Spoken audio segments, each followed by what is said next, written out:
Number one, it's a super toxic question to ask in the first place when a man is saying, what do you bring to the table? I really, in my heart of hearts, feel like a lot of women can't even articulate it because although there are tangible things that we bring to the table, there's a lot of intangible things that a divine feminine woman brings to the table. There's something about an energy. When you get around a certain type of woman, that woman's energy makes you want to be more, do more, have more, just in the very essence of having her around. And mostly because that woman understands how to operate around that man. What I mean by that is, there's a lot of women, especially in today's society, that are trying to tell their men, oh, you need to do this, you need to do that. Stop telling that man what to do and start planting seeds so he can feel good when he's doing it, when he's doing the leadership, when he's winning and doing all those things, and you celebrate him like it was his idea. And some people may call it manipulative, and in a sense, it is. However, it's for the greater good of the colony. And I think that when a woman is in her divine feminine and understands how a man operates, and a man can be by the way, I do have to say this, feminine does not mean female and masculine does not mean male. They are not genders, they are energies, and we all have both. But I'm talking about there's a divine masculine and there's a divine feminine. And when you can really, move and shake in that yin and yang, it is magical.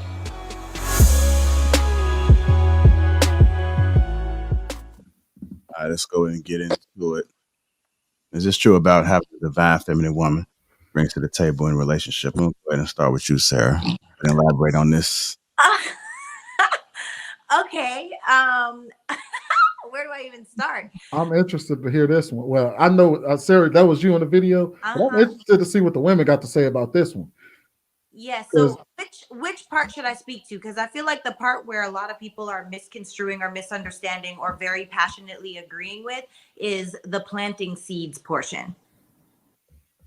Or do you want me to talk about divine feminine and divine? Just talk about it all, because I know when people see clips, they don't really get everything in its entirety. So whatever needs to be clarified or explained a little bit more, feel free to do so.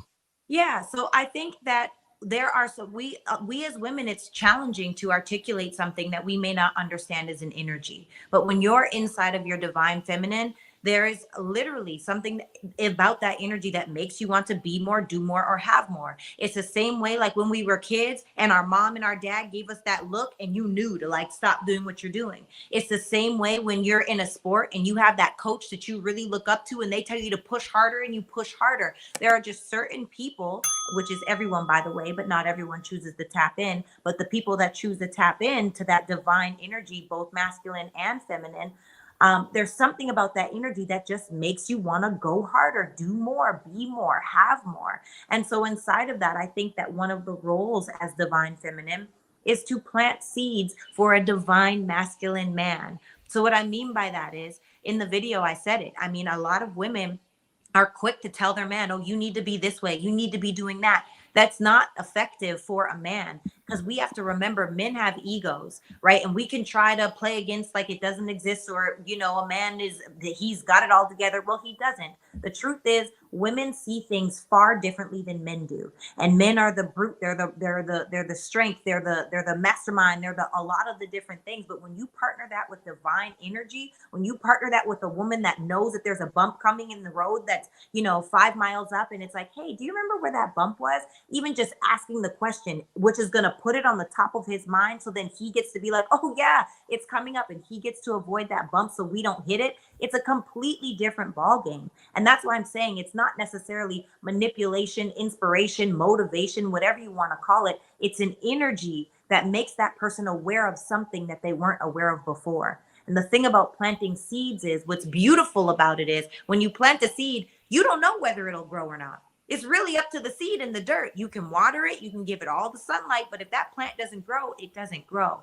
But it's usually and always for the greater good of the colony, of the family, of what it is that y'all are building. Divine femininity, it goes into like women have to understand men, so I agree. If you understand what a man needs, you know that his top thing is respect, so you're going to be respectful. If you know when to speak up, if you know when to back down, if you know how to get out of your own way, because we are a certain way as women, and sometimes we get irritable or anxious or a certain kind of way, and then we have to learn how to communicate that without giving him those behaviors. So you really got to check yourself as a woman and then translate it for him to get it in, for him to understand. It's like you're speaking two different languages. So translate it so he can understand it. I know that if a woman is in her feminine energy and she's soft, that it can change a man's heart about how he, maybe feel about something, or maybe he could see things her way a lot more farther. She can get further with that energy versus just telling him what to do. I don't think you should tell him what to do. I think you should just, speak up for yourself, say what you want. Don't be completely silent. They can't read your mind, but say it and like suggest it, communicate, and see what he does. A lot of times we just gotta put it out there and see what he does and go from there. I would humbly say that when you are operating in your divine feminine energy, you are providing a sacred space for a man to operate in his divine masculinity. I can sense where Miss Sarah was going. I do believe that when you are thriving in your feminine energy, like it automatically creates the man to be vulnerable, and allow him to be vulnerable. And I also believe that you should, how do I find the words to say? I believe that you should hold yourself to a certain standard, because it starts from within. When you are aligning yourself with these energies that you're asking for. I also believe that in this time and space,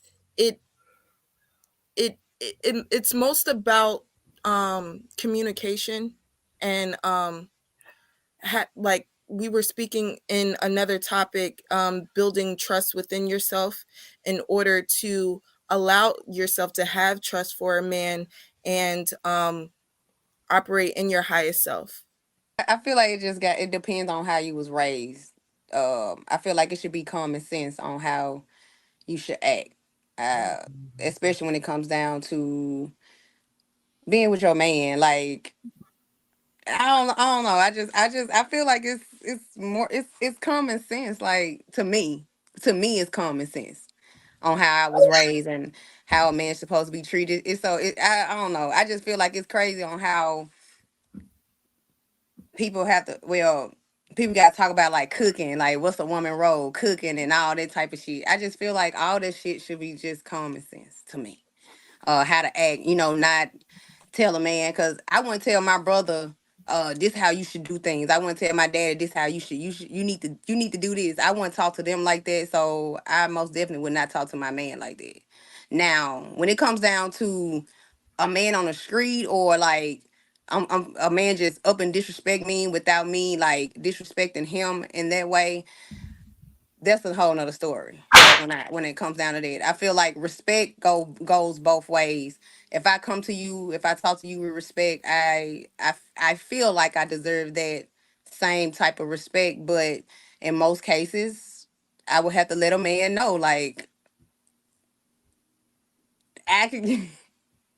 I can break out of that, or I just tell a man like, look, I got some people that come and knock your ass out. But Ain't nobody when got it time for that. when it comes down to like just respecting your man, not telling your man what to do, talking to him like a kid, I feel like that's how that relationship started. You started off with this little pooga that he had to drive your car, you got to tell him what to do. And I feel like a woman that just have a man's man, and she have that protection, she is not gonna talk to that man like that. She is not gonna belittle that man. She's not.